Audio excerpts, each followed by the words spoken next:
আজ আপনাদেরকে রেস্টুরেন্টের স্টাইলে এগরোল বানানোর পদ্ধতি করে দেখাচ্ছি, যেটি আপনারা একদম রেস্টুরেন্টের মতন খেতে সুস্বাদু খেতে লাগবে। প্রথমে আপনাদেরকে ময়দা মাখানোর জন্য একটি পাত্রে ময়দা, লবণ ও তেল, চিনি, ডিম দিয়ে আধা ঘন্টার জন্য মাখিয়ে রাখতে হবে। তারপরে মাখানো ময়দাটি ছোট ছোট করে কেটে ডো বানিয়ে নিতে হবে।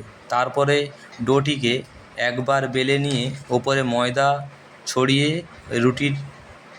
রুটিটিকে পাক দিয়ে 15 মিনিটের জন্য রাখা হলো, যাতে আমরা রুটিটিকে লাচ্ছার মতো বানাতে পারি। এতে রুটিটি খেতে সুস্বাদু ও ভাজাও ভালো হবে।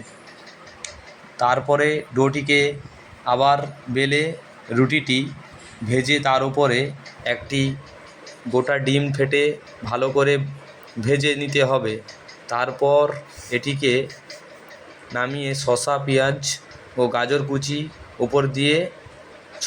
উপরে সাজিয়ে রাখতে হবে। তার উপরে বিট লবণ, লেবু ও কাঁচা লঙ্কা কুচি, আর তার উপরে টমেটো সস ও চিলি সস দিয়ে কাগজের ওপর রেখে গোল করে মুড়ে পরিবেশন করুন।